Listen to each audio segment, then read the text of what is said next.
Welcome to FCP Euro. Here we are in the Motorsport Garage. This is where we house our two Volkswagen GTI TCRs, as well as our C300 Endurance Racer right behind me. Now what's special about this space is this is actually part of our headquarters. So right to the right we have our retail center where enthusiasts come in every day to come pick up the parts they need to repair their European car. And what's even better is right behind us is our distribution center. This is where thousands of packages are picked, packed, and shipped every single day to enthusiasts like you around the world. Now, this year has been a little different for us. Due to COVID, we've stayed safe and we've stayed here and we haven't participated in events. That said, we have tried to participate from afar, either digitally or dipping our toes into e-racing and other things like that.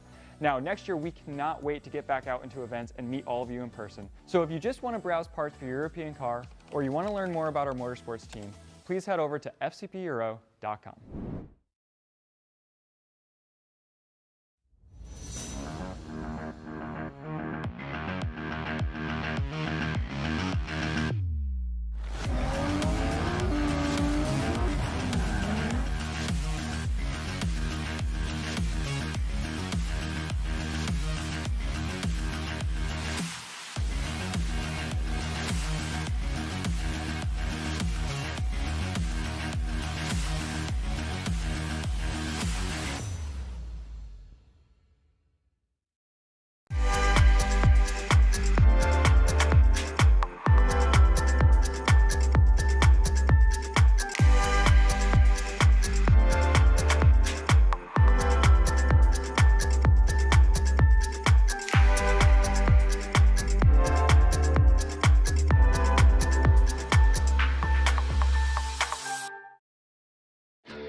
Get ready for it.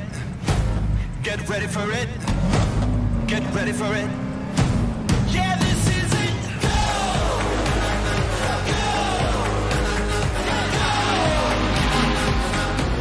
Yeah, this is it. Go! Let's go! Yeah, this is it.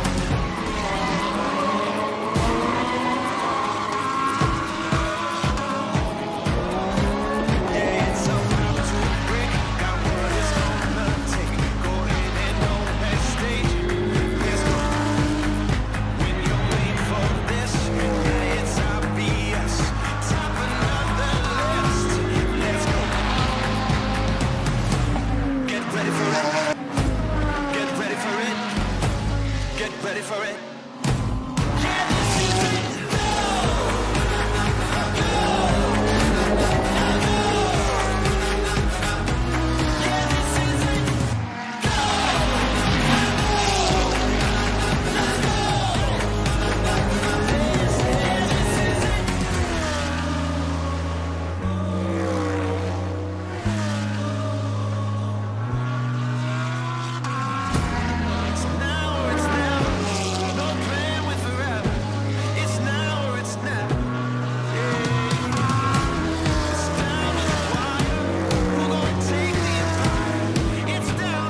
Welcome to Italy for the second round of the Blancpain GT World Challenge Europe on the Adriatic coast at the MISANO World Circuit. Some would want to be on the beach.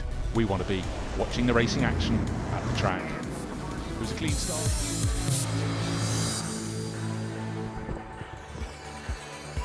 A wonderful, hot, sunny evening at MISANO. Fortunately cooler than it was earlier in the day. We're all set for the first of our two races here at MISANO. The Blancpain GT World Challenge, the GT World Challenge Europe. This is it, GT World Challenge Americas and Asia as well. And at the end of the year, the scores will be totted up, but a packed grid of cars, 28.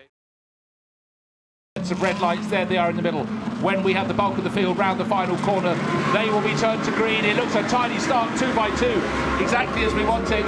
And poleman Charles Weerts has assumed the lead. Ricky Collard trying to tuck in behind in the Aston Martin, but around the outside, Andrea Caldarelli, he wanted a good start. He's got a magnificent start up into second position. Ricky Collard looked so he'd done enough, and Mauro Engel making a big charge in the Black Falcon Mercedes. Good tidy running through the first few good corners. Execution by Caldarelli. He knew that he knows the circuit obviously very well. He knew there's a chance because everybody tends to sort of bunch up in the first part of turn one. They all get slowed down. So if you've got a clear exit in turn one, you can take the long way around. Caldarelli executed that overtake with extreme skill. So well done all, and Sundry 28 now pulling slightly out to protect the inside line into turn 8, so he'll lose a bit of ground there, but hold on to third position is Ricky Collard. The first two have made their break. Charles Weerts, only 18 years old, astonishingly mature drive to take pole, and now he's got to show all his maturity to try and resist Caldarelli. And just watching Ricky Collard in the R Motorsport Aston Martin, almost reverting back to single-seater tactics from the earlier career path that he followed to keep the number 4 Black Falcon Mercedes. And of course, he's got Christian Engelhardt in the 63 Lamborghini breathing down the back. But these two, the lead two cars, making sort of a mini break, you might say, before they've even come up to the conclusion of the first flying lap. So Charles Weerts in the Audi, and then we've got Ricky Collard, I should say, no, Andrea Caldarelli, I beg your pardon, in the Lamborghini. Experience plays more to Caldarelli. You can see pushing Weerts very hard indeed coming into turn 16. And what you could see when they got down to tricky turn 14, very big large number of twitches from the race leader, but he's held on. Fantastic. We've got this onboard footage from Caldarelli. He's second. How much longer will he stay there? Certainly Ricky Collard is bunching up the gap behind. He's about 1.5 seconds down on them. So the first two, this is their opportunity to make their race easier, to get clear. So you can see the lead, the difference about less than half a second between first and second place, a slight gap between second and third. But the battle really focused on what's going to happen in the next couple or so of laps. Caldarelli trying and applying a lot of pressure on the young Belgian driver to force him, maybe make him start to focus on driving in his mirrors rather than looking forward and doing what he should be doing, and that's driving his own race. Well, Santalot Racing, their Audi started from 8th and 9th, and they're up to 5th and 6th, sorry, 6th and 7th, Simon Gachet and Stephen Palette. So they have really done a very good job in the opening couple of laps. But the star so far is Andrea Caldarelli. Knew he wanted to gain at least one position. Didn't look as though he got it done, but he did by the time they got through turn 2. So plenty of nerves. Have been slightly settled in the pit lane. Getting through those first sequence of corners on the opening lap was absolutely key. We thought there could be some contact, and it seems to steer clear of all of that. Well, I mean, for once in a blue moon, I have to say, everybody appears to have been very well behaved on that opening lap, particularly in an opening sequence of turn 1, 2 and into turn 3. Still a long way to go, 56 minutes plus, so things can go wrong, and you can again you see the pressure Caldarelli's building, particularly in this third sector of the lap at MISANO, and it's once you get onto the pit straight, the difference in straight line performance between the Audi and the Lamborghini is almost negated because they have fundamentally the same engine and gear train. But Caldarelli really closing down, putting pressure every part of the racetrack on the young Belgian driver. We have a spinner coming out of the final corner, a puff of dust past our window. We know it's not the first two because we can still see looking through the windscreen. That's a respin. ASP. As he kept going, it's number 87, that would be Mauro Ricci. So he started down towards the tail of the grid on the penultimate row, and well, he hasn't lost too many positions, lost a lot of time. But Charles Weerts, if he can be unsettled, this is the chance for Andrea Caldarelli. So he's not letting him relax anywhere, every single corner. He is pretty much taking a look. For once, as I say that, of course, he was quite tame down into turn 8, but it's at the third sector of the lap, down to turn 14, where he tries to chivvy him, and you can see Charles Beards getting very twitchy in the number 2 Audi. Still leading, however, still only 18 years old. I Astonishing. should say, he's only 18 years old. He's got a much more mature driver behind Andrea Caldarelli, who is familiar with GT3 racing over many seasons, particularly in Lamborghinis. But again, what Beards is doing is using all the benefits his car has got by being in the lead. So you can slow down just on the apex to really frustrate the car that's chasing you. They're not going to get into a position to pass if you're slowing them down. Then you accelerate off the corner, so you get this kind of seesaw effect. It's a very effective way of controlling your lead. It really is, but we have to remember that this is the first season for Charles out of Formula 4 junior single-seater racing. He did a Nations Cup in Bahrain at the end of last year. Really impressed with Team WRT. And now we will watch. It'll be a masterclass of attempted overtaking, and it only becomes a real masterclass if Andrea Caldarelli can move through into the lead.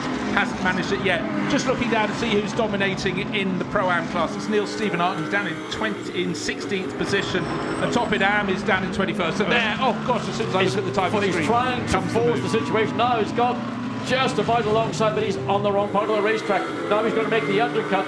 Gets alongside, virtually now alongside, to take that position away finally from Charles Beards.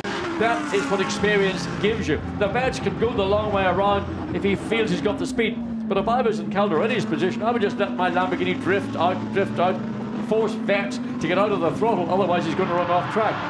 That's what experience gives you, and it was very well executed by Caldarelli. Well, it did, and that move effectively started between turns 3 and 4. It's the positioning of the car, and it's building it through those corners, and almost, as you say, just forcing the other driver out slightly off the racing line. Now a change of position potentially for third. Hasn't happened. The Aston Martin still there. Let's see what Charles Beards can do.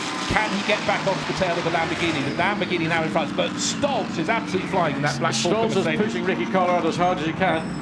You can see down at the back end of the circuit into turn 14. The Audi is right on the tail of the Lamborghini. The question I would have is, in all the efforts that Caldarelli has used, extended in the Lamborghini, has he maybe pushed those rear tyres in particular a little bit too hard, too early? And is that going to mean that the pace of the Lamborghini is going to taper off before they get to the front? That's the hope I would have if I was Charles Beards.